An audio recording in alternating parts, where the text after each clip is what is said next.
पाकिस्तान के साथ जंग के हालात हैं। आखिरकार क्यों किया है पाकिस्तान ने एयर स्ट्राइक, कैसे पाकिस्तान के खैबर पख्तूनख्वा में और डुरंड लाइन में जंग के शुरुआत हो चुके हैं। जानेंगे जवान किस तरीके से ऊपर पहुंच रहे हैं। जहां एक तरफ ये सब कुछ हो रहा है तो वहीं दूसरी तरफ भारत को मिलेगा 114 F-21। जानेंगे क्या है मसला, आइए जानते हैं इन खबरों को विस्तार से। इस वक्त ना पाकिस्तान के अंदर हालात बहुत खराब हैं। इसका अंदाजा आप ऐसे लगा सकते हैं कि सऊदी अरब के प्रिंस ने यहाँ आना जो तय कार्यक्रम था उसे कैंसिल कर दिया। यहाँ भारी मात्रा में जो लोग हैं वो असंतुष्ट हैं और एक बड़ी हलचल मची हुई है। बलूचिस्तान में लगातार प्रदर्शन हो रहे हैं और ये प्रदर्शन सीपेक के खिलाफ हो रहे हैं। हालांकि कहा यह जा रहा है कि बलूचिस्तान में चीन बहुत मदद कर रहा है पाकिस्तान की इस विद्रोह को दबाने के लिए, और चीन तो ये कहता है कि ये प्रदर्शन हमारी वजह से नहीं हो रहा है बल्कि इनका कुछ अपना ही मसला है। पर सच्चाई ये है कि सीपेक का इस्तेमाल करके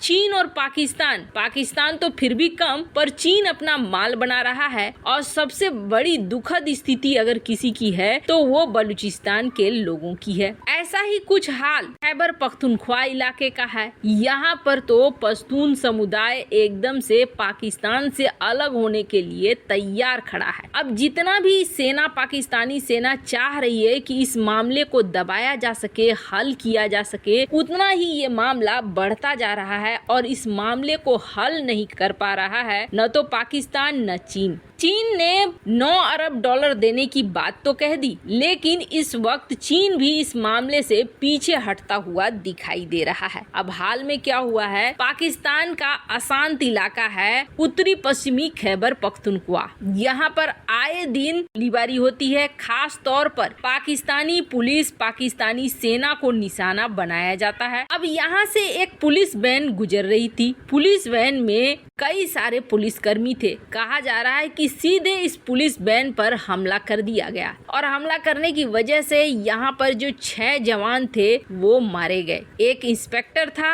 और 5 कांस्टेबल थे, वो सारे के सारे इसमें ऊपर चले गए। हालात ऐसे हो गए कि यहाँ पर पिछली बार तो वजीरिस्तान जिले में भारी हथियारों से लैस हमलावर पहुँच गए और ये सीधे थाने में घुस गए। वहाँ 2 पुलिसकर्मियों को मार दिया और कईयों को घायल कर दिया। पाकिस्तान हालांकि नकारता रहता है कि ऐसा कुछ हो रहा है, पर उसके देश के अंदर ही इस वक्त स्थिति ऐसी है। अब ये देश के अंदर की बात जहाँ तक थी वो बात निकलकर अब बाहर आ गई है और बाहर एक बार फिर से डुरंड लाइन पर अब पाकिस्तान और अफगानिस्तान की सीमा चौकी में लगातार गोलीबारी होने लगी। अब सबसे बड़ा चेक पोस्ट है पिन बोल्डक। यहाँ पर हाल ही में कहा जा रहा था कि यहाँ ट्रकों से माल आते हैं जाते हैं, ये सब कुछ चल रहा था, पर स्पिन बोल्डक ही वो इलाका है जिसे माना जाता है कि स्मगलिंग के लिए यही जगह इस्तेमाल भी होती है। अब अफगान सैनिकों ने ये आरोप लगाया कि किसी अफगानी महिला को पाकिस्तानी जवानों ने अभद्र व्यवहार किया, जिसकी वजह से अफगानिस्तान के लोग गुस्सा गए। अब अफगानिस्तान के लोगों ने यहाँ आकर गोलीबारी चलाना शुरू कर दिया। अब इस गोलीबारी में एक पाकिस्तान का सेना का जवान मारा गया। ये आधिकारिक आंकड़ा है, ये आंकड़ा और भी ज्यादा हो सकता है। अब पिछले 3 दिनों से पाकिस्तान और अफगानिस्तान के बीच जो अहम चौकी है उस पर गोलीबारी चल रही है। स्पिन बोल्डक इलाके से बहुत ज्यादा व्यापार भी होता है। अब उसी दिन से ये व्यापार बंद है। इसे चमन की सीमा भी कहा जाता है। अभी पाकिस्तान और अफगानिस्तान के बीच पूरी तरीके से व्यापार को रोक दिया गया है। तालिबान और पाकिस्तान के बीच व्यापार नहीं चल रहा है बल्कि चमन की सीमा पर लड़ाई कर रहे हैं। दोनों ही अपने अपने हथियारों के साथ यहाँ पर पहुँच चुके हैं। अब समस्या ये हो गई है कि सामान से भरे सैकड़ों ट्रक सीमा के दोनों तरफ फंसे हुए हैं कि ये चौकी कब खुलेगी और कब सारे व्यापार चालू होंगे। यहाँ तक अभी तक सीन था, लेकिन अब पाकिस्तान ने इस सीन को और भी ज्यादा बिगाड़ दिया है।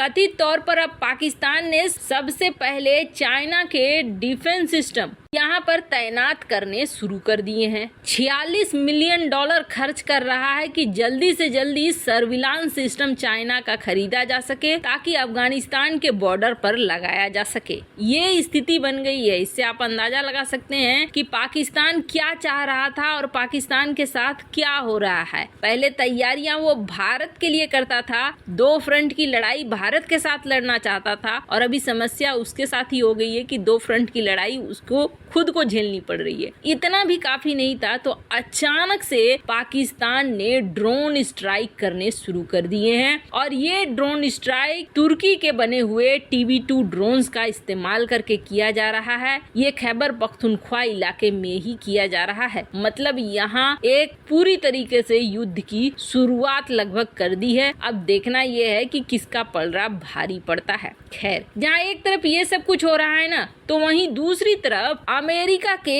114 F-21 फाइटर जेट क्या भारत आ रहे हैं। जैसा कि आप सभी जानते हैं, लॉकहीड मार्टिन इसने टाटा के साथ मिलकर जॉइंट वेंचर बनाया, और इस जॉइंट वेंचर में अब F-16 विमानों के लिए जो विंग्स होते हैं वो बनने शुरू हो चुके हैं। Tata Lockheed Martin arrow structure limited इस नाम की फैसिलिटी बनाई गई हैदराबाद में। इन्होंने काम करना भी शुरू कर दिया है, और इस फैसिलिटी से 50 जोड़े विंग्स बनाए जा रहे हैं F-16 विमानों के। लेकिन अब यहाँ पर बढ़ाया जा रहा है अमेरिका की कंपनी द्वारा जो कैपेसिटी है, और बढ़ाकर ये किया जा रहा है कि यहाँ पर अब F-21 के भी कई पार्ट्स बनेंगे और पूरा मैन्युफैक्चरिंग इकोसिस्टम बनेगा। अब जैसे ही ये नाम आ रहा है कि टाटा और लॉकहीड मार्टिन मिलकर कुछ ऐसा कर रहे हैं, उसके बाद संभावना ये जताई जा रही है कि लॉकहीड मार्टिन जो पहले